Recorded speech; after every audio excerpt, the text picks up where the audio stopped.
untold centuries, the turbid waters of the Colorado River battered their way through the forbidding canyons of its 1,700-mile course, traversing the arid Southwest. For the most part, little known except to the native Indians and a few parties of intrepid explorers. Draining a vast region of mountain and desert, entering 7 of the largest western states, it poured its waters southward into the Gulf of California, carrying into its delta a tremendous volume of silt, and periodically overflowing the prosperous towns and rich agricultural districts near its mouth with devastating floods. From the time of its discovery, it remained a challenge to engineers who sought to control it, until the enactment in 1928 of the Boulder Canyon Project Act, authorizing the construction of Boulder Dam. In Black Canyon, where the Colorado River forms the boundary between Nevada and Arizona, in the very heart of the great desert of the Southwest, the United States Department of the Interior, through its Bureau of Reclamation, was directed to proceed with the construction of this mightiest of dams. Highways were pushed across the desert. Railroad lines thrust their ribbons of steel through the sagebrush and cactus, and transmission lines for construction power were brought hundreds of miles across the heat-stricken wastelands of the southern Nevada desert. Every section of the country was called upon to contribute to the staggering quantity and wide diversity of materials required. Thousands of tons of steel, millions of barrels of cement, machinery, gasoline and oil by the thousands of gallons, tools, building materials, all these and much more were concentrated at the site of operations in an endless stream.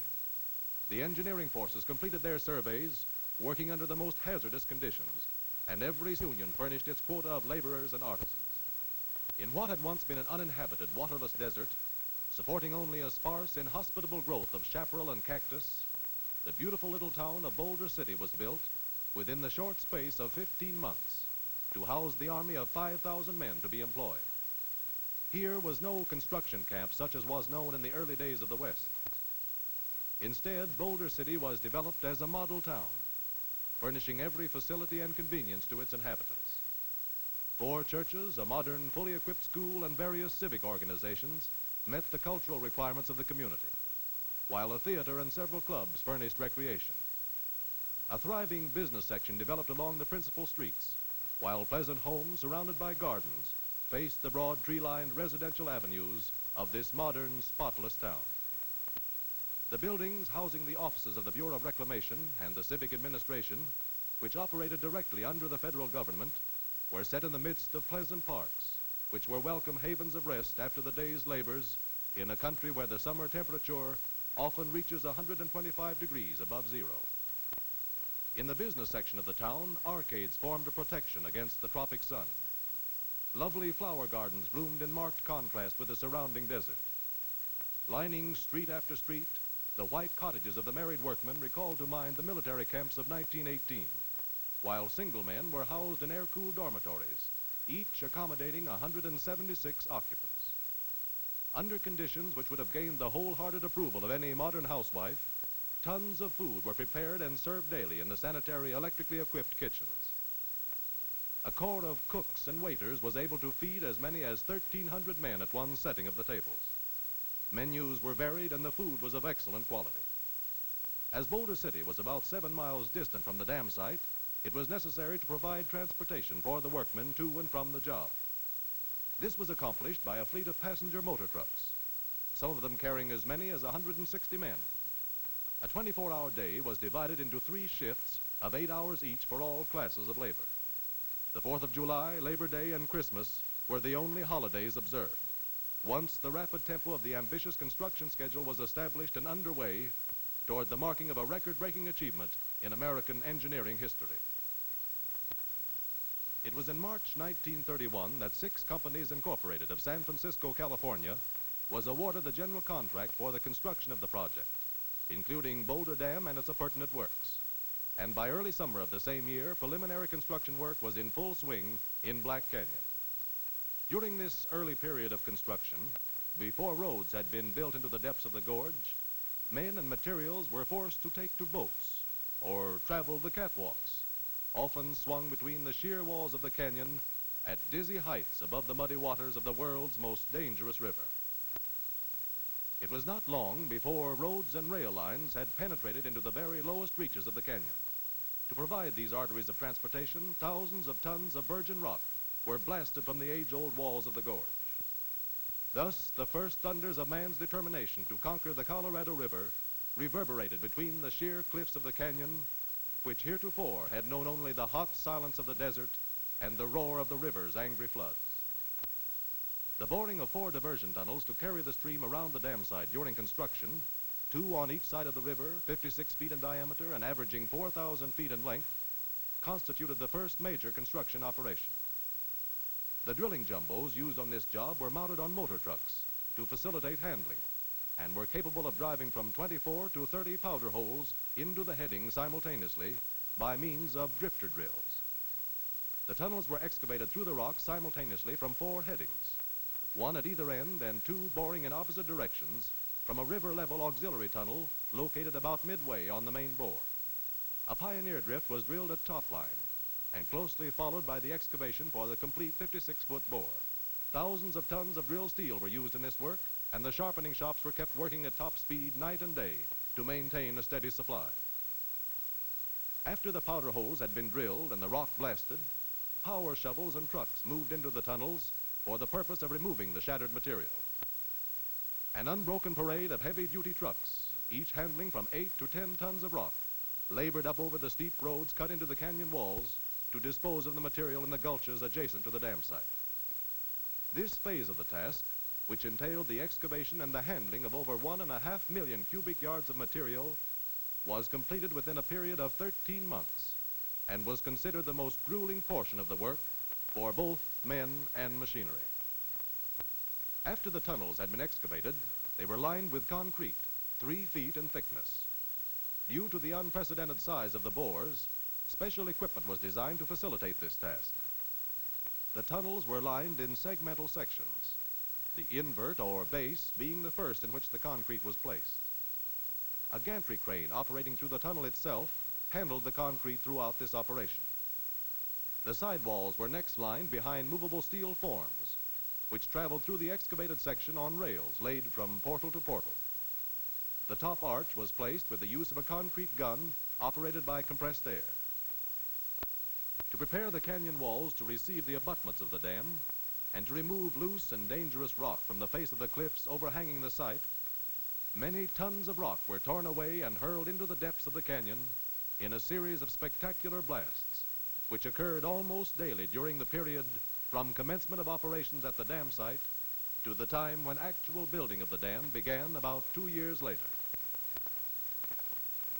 To reach their positions on the canyon walls, the men engaged in the work of drilling and handling explosives for these huge blasts traveled in cages or skiffs swung on cables at heights of hundreds of feet over the river. To the casual observer, this dizzy sky ride must have seemed thrilling indeed, but to the workmen themselves it became a matter of course and all a part of the day's job. The first step in preparing for the blast was the drilling of powder holes into the rock of the canyon wall. For this purpose, the jackhammer drill, operated by a single man, was generally used. The holes were then loaded with dynamite, and the blast set off, shattering the air with its detonation and shaking the very earth with its force. After the blast, these acrobatic workmen, known in construction camp parlance as high scalers, swarmed over the face of the cliff to remove the fragments of rock shattered and loosened by the upheaval of the explosion. Only in this manner could the walls be successfully cleared of debris. Swinging in bosun's chairs from the canyon's rim, these daredevils were protected in their hazardous work by hard helmets, safety ropes, and other safety appliances. November 1932, preparations were made to divert the river through the tunnels. A small blast opened a breach in a temporary dike which had held the river in check at the entrance to one of the tubes, opening the way for the free passage of the water into the 50-foot concrete-lined bore. A temporary dam of earth and rock was quickly thrown across the stream, deflecting the entire flow. Within 24 hours, the Colorado River, under control for the first time in its history, was flowing around and past the dam site through the huge diversion tubes. An all-time record was set in placing the more than 1 million cubic yards of material required for the construction of the two cofferdams, in themselves barriers of no mean proportions. The earth fills were compacted to an elevation well above the high water mark to prevent the flow of the river from entering the scene of operations during the construction of the dam and power plant. After the completion of the cofferdams, the site was unwatered, and a fleet of power shovels and trucks put to work on the excavation of the riverbed material to provide foundations for the structures. This excavation was carried to a point 135 feet below the old river level, necessitating the handling of more than 2 million yards of rock, earth, and sand. Here again, the stamina of both men and machinery was put to a severe test in transporting the waste from the very lowest depths of the gorge. As the cleanup of the dam site progressed, the ancient bed of the Colorado River was laid bare. Here, geologists were able to read the story of what had happened ages ago, when the chasm now called Blacken had been carved out of the primal rock by the rush of water from a great inland sea, and the Colorado River was settling into its present bed. To ensure the greatest possible stability for the foundation of the dam, meticulous care was exercised in preparing the rock surfaces for the reception of the first concrete. Sand and gravel for the 4.5 million cubic yards of concrete required for the construction of the dam and its appurtenant works were obtained from a detrital deposit located on the Arizona side of the river, some 12 miles upstream from the dam site. Here, the raw material was excavated by dragline and hauled by train to the gravel screening and washing plant, which was the largest of its kind ever built, being capable of producing 20,000 tons of crushed, screened, graded, and washed materials every 24 hours. Arriving at the plant, the raw material was dumped into hoppers, from which it was conveyed into the plant over endless belts. Here it passed through the various stages of screening, by which it became suitable aggregate material for the manufacture of concrete of a quality meeting the most rigidly uniform requirements. Oversized cobbles, that is, those measuring more than 9 inches in one dimension, were first screened out, then crushed and returned to the plant for regrading, along with raw material. The screening plant itself consisted of 4 towers of similar design, each equipped with screening apparatus, and each separating out gravel of a different given size from the mass of raw material reaching the unit over the conveyor belts. An endless stream of raw, pit-run gravel passed over the screens, and the selected material carried to the stockpiles over the conveyor belts, each of the 4 sizes being stocked separately, ready at hand when needed at the mixing plants. A clarifier tank provided 6 million gallons of clear water daily for washing gravel and sand. Raw material for concrete manufacture, which fell into the size classified as sand, was graded a second time into 3 sizes after the very fine and undesirable sand had been discarded. The 3 selected sands were then recombined into a uniform mixture to meet specifications for the concrete to be used in the dam and the appurtenant structures of the project. The sand was then stored, awaiting the requirements of the construction program. As the graded materials were called for, conveyor belts loaded the sand and gravel into railroad cars for transportation to the concrete mixing plants located at the dam site several miles distant. Concrete was mixed in 2 plants, one located in the bottom of the canyon upstream from the dam, and the other on the canyon rim on the Nevada side, immediately over the dam site, both equipped with the most advanced machinery for concrete manufacture. Upon arrival at the concrete mixing plant, sand and gravel of the various sizes were stored in separate bins. A railroad system of sizable proportions was required to maintain a steady flow of material from the gravel pit to the screening plant and from the screening plant to the concrete mixing plants. Bulk cement was unloaded from railroad cars by means of a pneumatic pump and conveyed into the bins of the blending plant, where cements from several production sources and of varying physical and chemical characteristics were combined into a uniform product. This was necessary because of the requirement for standardization in concrete workability, strength, texture, color, and other properties.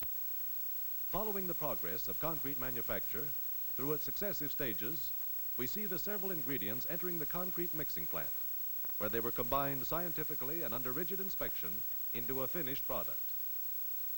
With a maximum capacity of 24 cubic yards of concrete every 3.5 minutes, the high-level mixing plant at Boulder Dam represented the ultimate in plant installations of its kind. Here, automatic equipment not only controlled the apportionment of the concrete ingredients, but in addition maintained a graphic record of every plant operation. From his post on the control deck of the mixing plant, an operator was able to direct the entire mixing cycle, from the initial weighing of the ingredients on through the complete mixing process.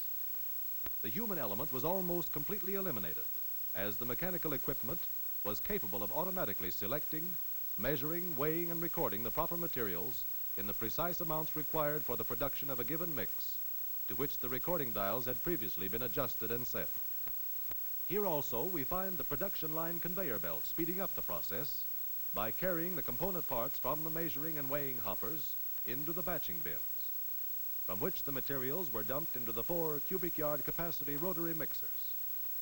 Water was added in controlled amounts, and the entire mass thoroughly agitated as the last step in the economical and efficient manufacture of a concrete strong enough to withstand the enormous pressure to which the dam would be subjected.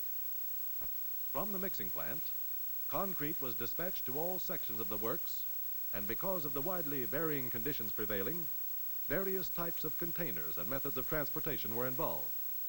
Motor trucks and electric trains were utilized as carriers, and containers varied from the 8 cubic yard capacity bottom dump buckets to the 4 cubic yard capacity transit mixers. The latter were used on long hauls, where it was necessary to agitate the concrete in transportation to prevent segregation of the mix.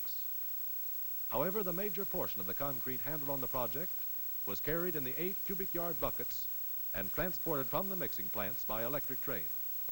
A system of 9 aerial cableways spanning the canyon from rim to rim and anchored at either end to movable towers was utilized to carry the concrete and other materials from the points of train or truck delivery to the dam and other structures on the project.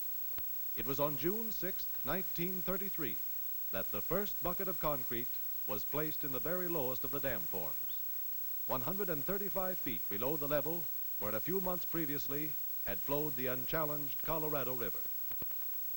What was to become the highest dam in the world began to rise from the impregnable rock of its foundation. As bucket after bucket of concrete was dumped into the forms, the plan of the structure became apparent, and soon extended along its full 660 feet dimension of thickness at the base. Throughout the lower levels of the structure, concrete was placed from a trestle anchored to the Nevada wall of the canyon. The concrete was poured in keyed or interlocking columns, the design of which became more noticeable as the 5-foot layers or lifts in which the concrete was placed rose from level to level. As the work of placing progressed, the crews became expert in the handling of the equipment, and record-breaking daily pours were made, only to be surpassed by later achievements on this same structure. Transit mixers were transported on trucks, from the bed of which they could be removed and handled on the overhead cableways. These were used in the placement of concrete in the confined forms along the abutments, where the 8 cubic yard buckets could not be handled. Selecting at random one bucket from among the hundreds of thousands that traveled from the canyon rim over the cableways and down into the dam forms, we see the typical operation from the time the bucket is picked up by the cableway on the canyon rim, swung out into midair over the gorge hundreds of feet above the forms, its tremendous weight of 22 tons riding easily and gracefully over the cable, as it is lowered into the forms with an ease and certainty seemingly out of proportion to its great bulk and tonnage. As the bucket descends, suspended at the end of hundreds of feet of cable strands, it is received at the forms, the safety locks unlatched, the signal given, and 8 more cubic yards of concrete added to the dam's bulk. Concrete was compacted into the forms by mechanical vibration, the application of which ensured dense compression against adjacent surfaces. Workmen were carried from the canyon rim to the dam forms by way of the inclined skidway, or monkey slide as it was called, which operated through the Nevada abutment excavation. Boulder Dam laborers represented a fair cross-section of the American working class, and many stayed on the job during the entire period of construction. With an ambitious progress schedule to meet, and with work going forward under all conditions at all seasons of the year without cessation, rain or shine, both day and night, within a year, less 4 days, 2 million of the 3¼ million cubic yards of the dam's total volume had been placed in the forms, and Boulder Dam had risen to an impressive height, already having taken its place as one of the wonders of the West and a tourist attraction of prime importance. Meanwhile, progress had been made in the erection of the structures appurtenant to the dam itself. The construction of the power plant, a U-shaped structure at the downstream toe of the dam, had been in progress for some months, and as its substructures assumed form, it gave some hint of the beauty it was later to possess. The intake towers, 2 on each side of the canyon wall immediately upstream from the dam, were in course of construction, and from a maze of reinforcing steel rapidly rising toward the uppermost rim of the canyon. These structures were later to serve as giant inlet valves for the outlet conduits and power penstock systems, and the placing of the seats for the mammoth cylinder gates was an important phase in their construction. Located at the ultimate high water storage level of the reservoir, the 2 spillways designed to act as overflow controls in the open bypass system were located one on each side of the river, upstream from the dam and within the reservoir area. Work on their construction progressed simultaneously with that of the dam itself. One of the most interesting and spectacular phases of the work was the fabrication and installation of the huge steel penstock pipes, forming the conduits for the power and pressure outlet systems. This work was performed by the Babcock and Wilcox Company of New York City, who erected a modern steel fabrication mill near the dam site to facilitate the undertaking. As the pipe units to be fabricated were of unprecedented size and weight, it was necessary to design, build, and install special machinery solely for this task. Provisions were made to manufacture pipe ranging in diameter from 8 1/2 to 30 feet, from steel plate varying in thickness from 5/8 of an inch to 2 3/4 inches. As it was impossible to ship units of this size across country by rail, steel plate was brought from eastern rolling mills, and the entire process of manufacture, including rolling and assembling, was initiated and completed at the Boulder Dam plant. First step in the fabrication process, after the plates had been laid out to dimension, was the shaping of the edges to ensure the precision and accuracy of later steps in their manufacture. This work was done on a planing machine capable of handling a strip of steel 50 feet in length. The plates were then given an initial bend on a giant press operating at a pressure of 3,000 tons. This initial bending was necessary to avoid damaging the rolls when the plates, in the next step of fabrication, were rolled into circular form. The plates entering into the manufacture of the 30-foot diameter penstock pipe were fabricated through the initial steps of manufacture in 11-foot widths. These plates were 2 3/4 inches in thickness and were rolled into circular form by being passed through 40-inch vertical rolls until the desired degree of curvature had been obtained. One such plate represented a segment equal to 1/3 of the complete circumference of a finished pipe. Having been rolled to the correct degree of curvature, the 3 curved plates were joined to form a single ring, 30 feet in diameter and 11 feet long. 2 such rings were then joined end to end to form a shop unit 22 feet long. All joints were made by electric welding, and in forming the longitudinal joints, an automatic welding machine traveling on a chassis supported in line over the joint was used. As these pipe units were of a size never before assembled, it became necessary to design and build special machinery to accomplish many phases of the work. This was especially true in the fabrication of mitered rings to be later assembled into bend sections. The general usage of electric cutting and welding was applied not only to pipe sections, but to the manufacture of other fabricated units as well. A complete shop unit weighed from 150 to 184 tons, depending upon its design, determined by its ultimate use upon installation in the power penstock system.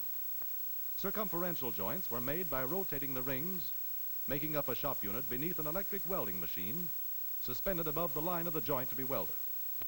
Every foot of welded joint was subjected to a searching examination by X-ray and recorded on photographic film, which exposed even the slightest imperfections in the continuity of the weld. Samples of typically welded joints were subjected to severely rigid laboratory tests, calculated to produce a condition of strain far in excess of that to be borne by the joint under actual usage. the discovery of even the slightest imperfection was sufficient cause for the rejection of a complete unit. In marked contrast to the meticulous care and precision exercised throughout every phase of their manufacture was the actual size and weight of the pipe units themselves. Heavy-duty rigging of special design was required to handle the sections through the shop, and high-capacity cranes were required to move them step by step through the progressive phases of their manufacture. To equalize the terrific internal strains introduced into the plates by bending and the additional temperature strains incurred during welding, individual pipe sections were subjected to a temperature of 1400 degrees Fahrenheit in a gigantic annealing furnace. This temperature was induced not by the application of flame itself, but through the circulation of superheated gas. Shop processes were carried only as far as the production of the unit section. As these sections were to be joined to form a continuous penstock, provision was made to accurately accomplish this junction in the tunnels. To guarantee a satisfactorily tight field joint, the ends of the sections were machined on a mammoth vertical lathe, operating across the 30-foot diameter of the pipe. After a final inspection, the pipe section was ready for installation. A modern streamlined train passing through one of the huge tubes affords an interesting gauge for the comparative size of the units. The job of transporting the pipe sections from the plant to the dam site was in itself a tremendous undertaking. And to accomplish this work, a special road trailer capable of carrying 200 tons was designed and built. Caterpillar tractors furnished the motive power, as the trailer itself was not equipped with the means of locomotion. During handling, the conformation of the pipe section was maintained by rigid internal bracing. The movement of the heavy trucks was controlled by air brakes and power steering apparatus, with which the trailer itself was equipped. Upon arrival at the canyon rim, directly over the dam site, the unit was maneuvered into position for lowering into the canyon.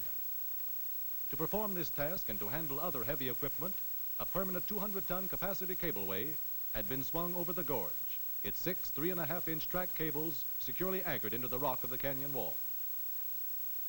The cableway was manipulated from a control tower overhanging the canyon, from which the operator commanded a full view of all its movements.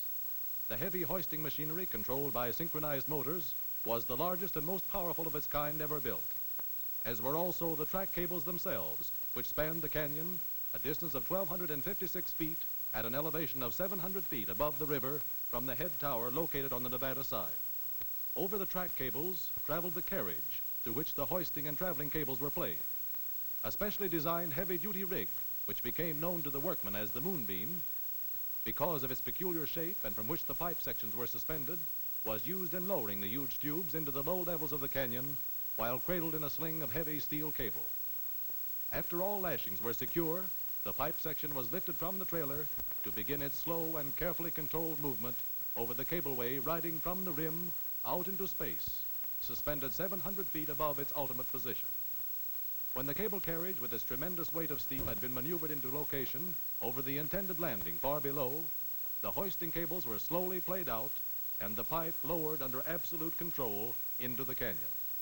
Here, a second specially designed car waited at the portal of the access tunnel to relieve the cableway of its burden and carry the pipe section underground to become a part of the extensive conduit system penetrating the cliffs on both sides of the canyon. With the workmen laboring in the tunnels far underground, the gargantuan task of placing the penstock pipes in position to form continuous conduits between the intake towers and the powerhouse and outlet works was accomplished. The separate units were hoisted into location with the aid of cables, and once placed in position, were joined with pressure pins to form a continuous pipe. While work on the appurtenant features of the Boulder Canyon project was in progress, an uninterrupted stream of concrete had been pouring into the forms of the dam from both mixing plants. Progress was curtailed only by the limitations of sound engineering and construction practice. Day by day, week after week, the top workings of the structure approached its full height of 730 feet, far above the crest of any other dam yet built by man, or likely to be built for years to come. Schedules established at the outset of the work were left far behind, as the concrete of the dam narrowed toward its crest and the structure widened between its abutments, approaching the very top rims of the canyon. In June 1935, the dam structure itself stood completed, 2½ years in advance of the time originally designated. In September of the same year, President Franklin Delano Roosevelt, voicing high praise for both designers and builders, dedicated Boulder Dam to the progress of the nation. As final construction work was completed, the impressive beauty of the structure became apparent. The roadway, traversing its 1,300-foot crest, forms a magnificent link in a transcontinental highway.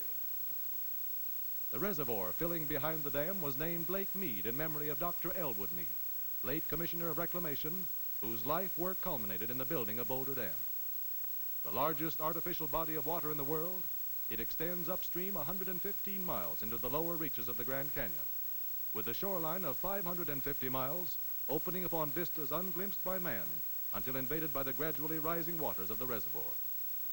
Equipped with cylindrical gates which function as giant valves, the 4 intake towers serve as inlets to the 4 steel penstocks, supplying water to the turbines and outlet valves. Perched on shelves hewn into the canyon walls, they tower 403 feet to an elevation above the crest of the dam and the rim of the canyon. With a combined capacity of 400,000 cubic feet of water per second, the 2 spillways, located one on each side of the canyon upstream from the dam, will serve as high-level controls once the water of the reservoir has risen to its maximum storage elevation. Each spillway is equipped with 4 100-foot drum gates, acting through a vertical dimension of 16 feet. Water flowing over the lowered gates into the spillway basin plunges 600 feet down through the tunnels to re-enter the river downstream from the dam. The Boulder Dam power plant is built in 2 wings, one along each side of the canyon wall at the downstream toe of the dam. The first generator was placed in operation on September 11, 1936. Equipped with 17 generating units with capacities ranging 40,000 to 82,500 kilovolt amperes, this, the world's largest power plant, is capable of generating 1,835,000 horsepower of electrical energy when operating at its rated capacity. The transmission lines carrying Boulder Dam power radiate in a network from the dam with the major lines serving the Los Angeles metropolitan area. From the takeoff structure located on the roof of the powerhouse, the lines are taken up over the rim of the canyon into the switchyard above, where the most highly specialized and modern developments in the power transmission field are to be found. From the switchyard, the lines travel out across the desert, bringing light to the homes and cities and power to the factories of Southwest. From Parker Dam, 150 miles to the south, the Colorado River Aqueduct supplies the city of Los Angeles with the domestic and industrial water supply. While from the Imperial Dam, 300 miles to the south, the All-American Canal diverts water from the Colorado River into the rich agricultural districts of the Imperial Valley. And so Boulder Dam stands today, a modern colossus, shouldering the rock-ribbed walls of Black Canyon, stemming and controlling the floods, and bending the will of a hitherto ungovernable stream, the Colorado River, to perform the fruitful tasks of a civilization rapidly invading the limits of its last frontier.